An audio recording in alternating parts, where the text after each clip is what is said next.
Прямо? Можно я в интернете посижу? Ага. Они сами режиссировали, снимали и сами озвучивали. Школьники 13 регионов Поволжья намонтировали больше 400 социальных роликов. Задача детей была придумать ролики хронометражом не более 2 минут на темы, касающиеся безопасного поведения в сети интернет. Авторское право, поведение в социальных сетях, несомненный вред, который наносит компьютеры, если школьники чрезмерно увлекаются общением в социальных сетях или компьютерными играми. То, что тема безопасного интернета так зацепит детей, не ожидали даже авторы проекта. Организаторам конкурса в общей сложности пришлось отсмотреть 14 часов присланного видео. Победители определили голоса интернет-пользователей. Социальные ролики просмотрели 5000 человек. Авторов лучших поздравляли в своих регионах в режиме онлайн. Подарки от компании Ростелеком достались и школьникам из Удмуртии.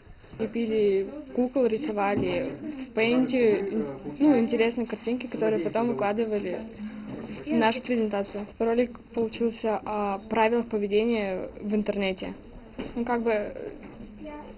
Они были такие вредные правила. Мы рады, что попали сюда, заняли престижное место.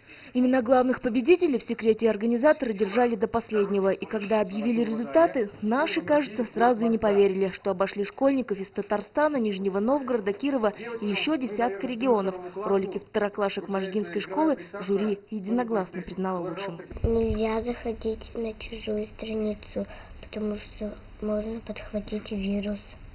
Нельзя это отдавать незнакомым людям. Адрес, телефон или где живешь.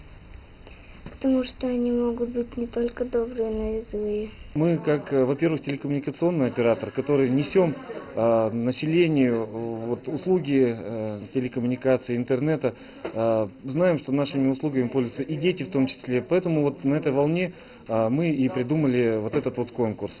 Конкурс, возможно, в следующем году выйдет за рамки школьного. Компания Ростелеком подумывает над тем, чтобы в проекте смогли поучаствовать и студенты, и педагоги. Анастасия Редько, Александр Широбоков, телеканал «Моя Удмуртия».